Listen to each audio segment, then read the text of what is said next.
Ang napakalaking pagbabago at rule na inad ni Kenjaku sa Culling Games at ang napakalaking foreshadowing na ginawa ni Gege Akutami magmula sa Chapter 1 ng Jujutsu Kaisen. And lastly but most importantly, ang inaantay natin na pagbabalik ni Gojo Satoru mula sa Prison Realm.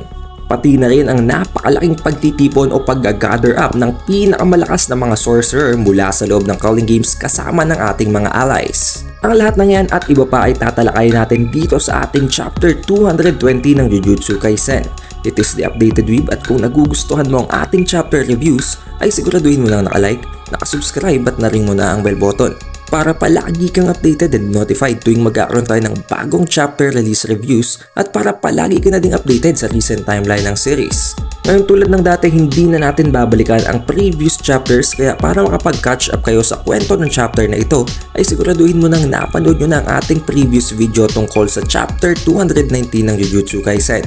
Now with all of that being said, let's proceed to the chapter at hand. Makita natin sa cover page pa lamang na ang chapter title nito ay ang Self-Cleansing and Self-Restraint. Also in this very cover page ay nafi-feature ang prison realm nitong si Gojo Satoru at maging itong si Geto Suguru na sinasapian ngayon nitong si Kenjaku na nagkakaroon ng 309 points sa loob ng Culling Games.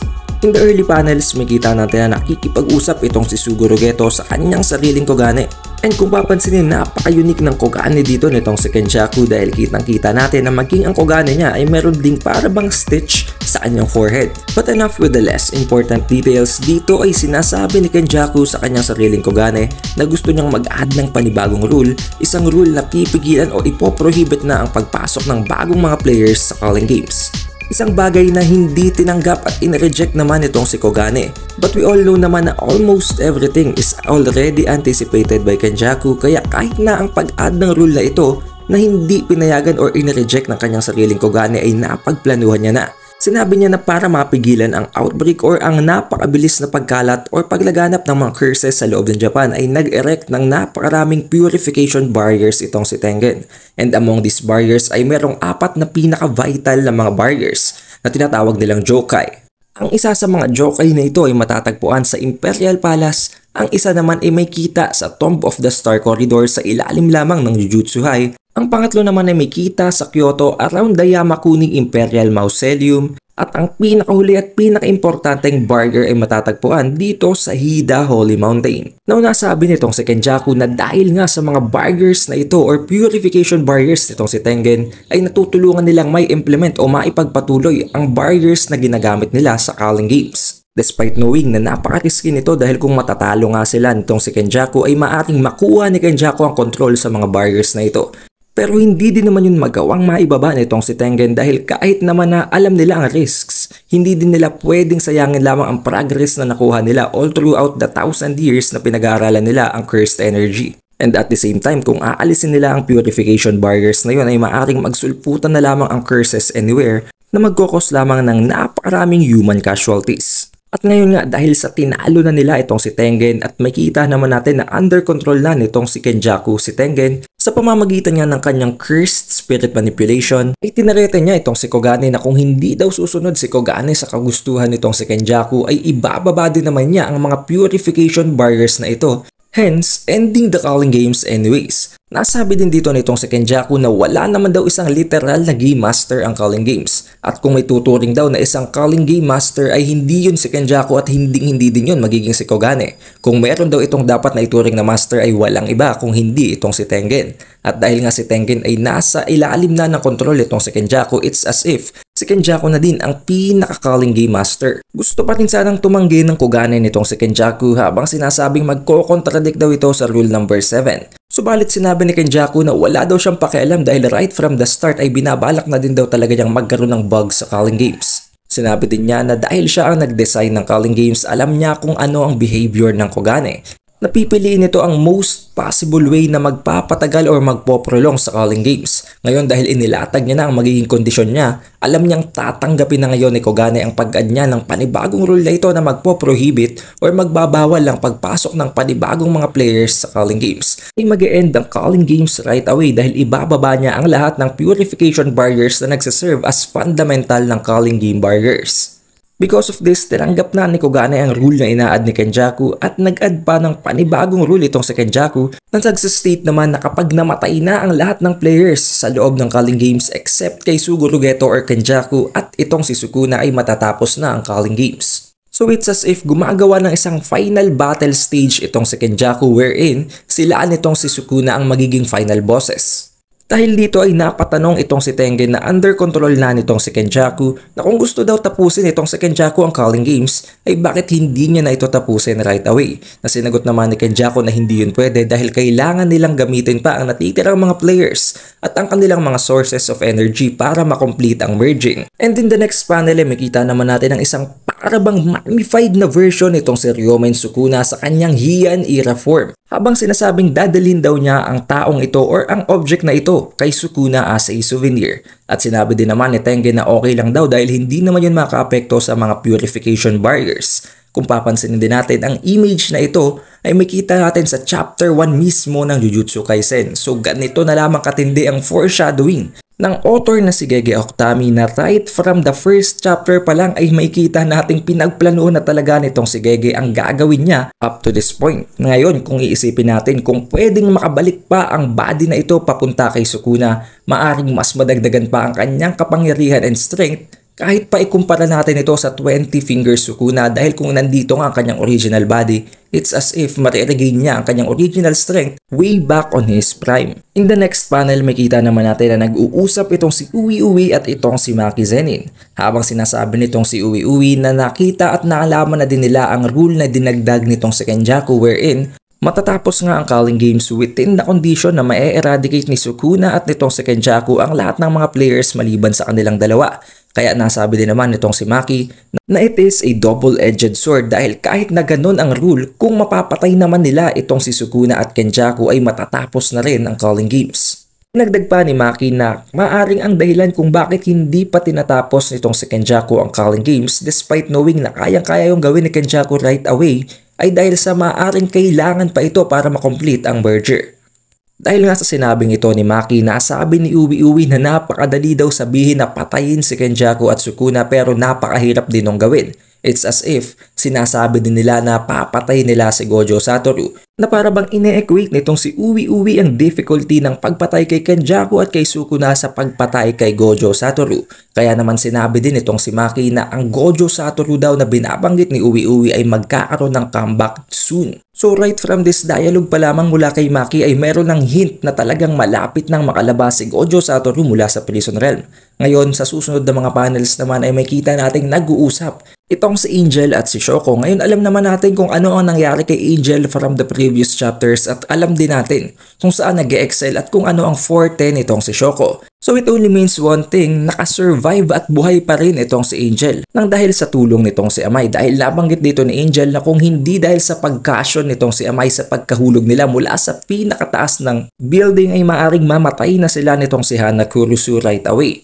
Subalit nang dahil lang nga sa napigilan nitong si Amay, ang impact ng pagbagsak nilang dalawa ay nakasurvive pa rin sila. Ngayon kung iisipin, hindi dito na-specify kung ano ang curse technique nitong si Amay, but still, from these panels ay pwedeng makuha natin ang gist na maaring kayang mag-create ni Amay ng mga objects na hindi naman ganon ka-complicated. Kaya naman nakagawa siya ng isang parabang caution sa pagbagsak nitong si Hana Kurusu at ni Angel.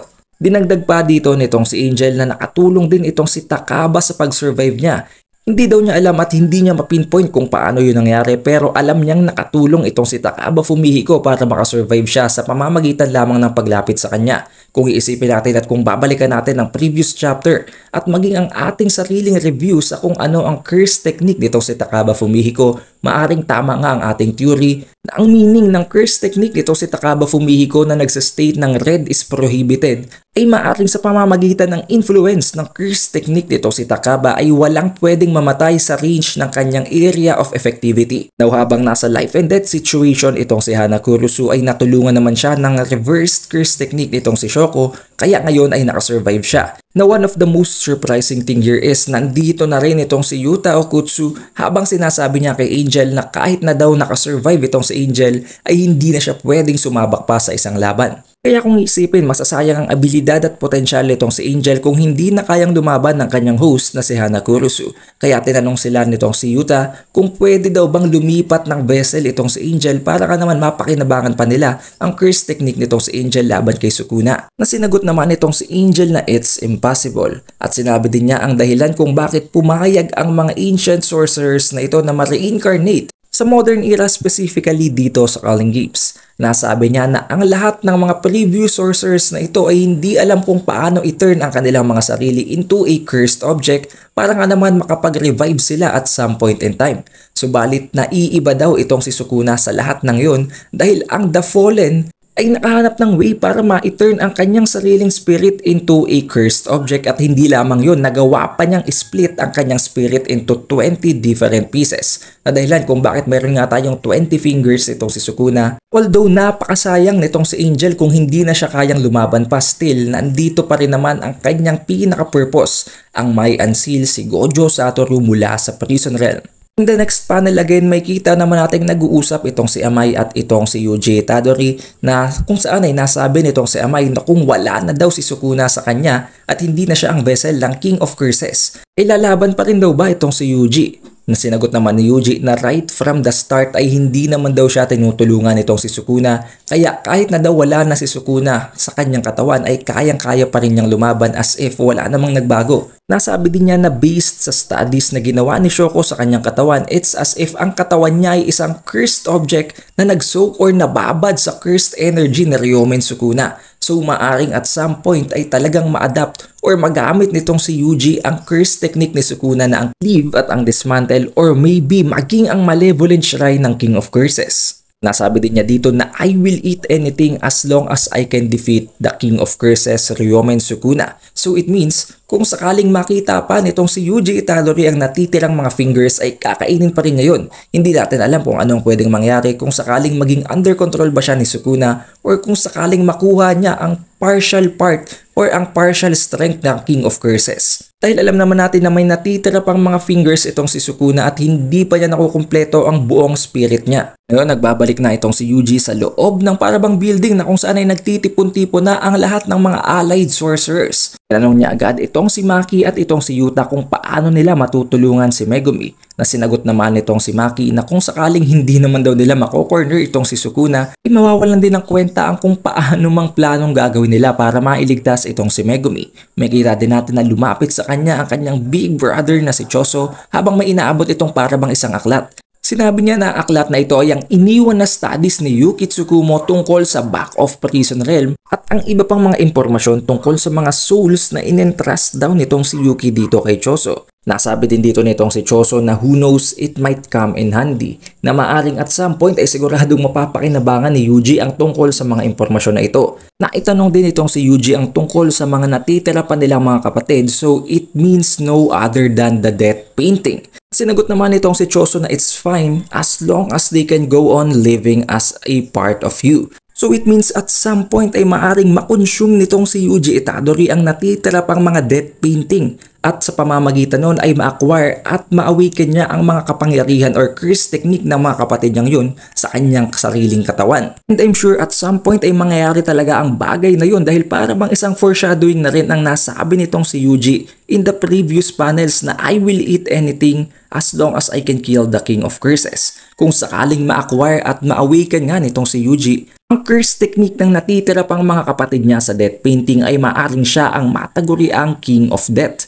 So maybe at some point ay matunghayan natin ang King of Curses Sukuna laban sa King of Death na si Yuji Itadori. Hindi pa tayo sure about that pero surely mangyayari ang laban na yon na kung saan ay merong napakaraming curse technique nitong si Yuji laban dito kay Sukuna na may natatago pa rin namang napakaraming sikreto tulad na lamang ng paggamit niya ng kanyang curse technique na based of fire element. Now seeing all of these powerful sorcerers gathered in one place, nagkaroon ng parabang flashback itong si Shoko sa imahe nitong si Suguru Geto at ni Gojo Satoru na pareho lang missing in action. Ang isa ay patay na at ang isa naman ay nakakulong sa isang kahon. Habang naalala niya ang sinabi ni Gojo Satoru way back from before na I will nurture them strong and clever allies. Nobody will ever need to be alone again.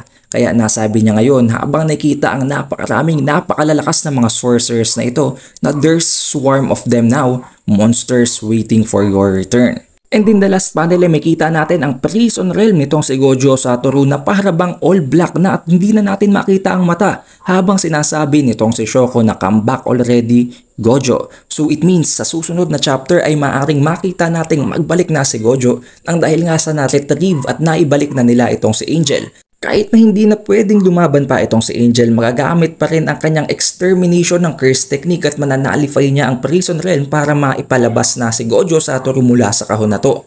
And surely by the moment na makalabas si Gojo Satoru mula sa prison realm at ma-overwhelm at ma-flood siya ng napakaraming pagkamatay ng kanyang mga subordinates, ay maaring pumasok siya in a raging state. Siguradong magkakaroon ng destructive na effect dito sa Calling Games. And especially kay Ryomen Sukuna at kay Kenjaku. And it will also be a huge asset para sa ating allied sorcerers. But I guess that is all para sa ating chapter review ng Jujutsu Kaisen chapter 220. I hope you guys had a great time watching this video. Be sure to be always updated tuwing magkakaroon tayo ng bagong chapter release. Kaya siguraduhin mo na nakasubscribe, na-ring mo na ang bell button para palagi kang manonotify tuwing magkakaroon tayo ng bagong chapter release reviews at para palagi ka na ding updated sa recent timeline ng Jujutsu Kaisen.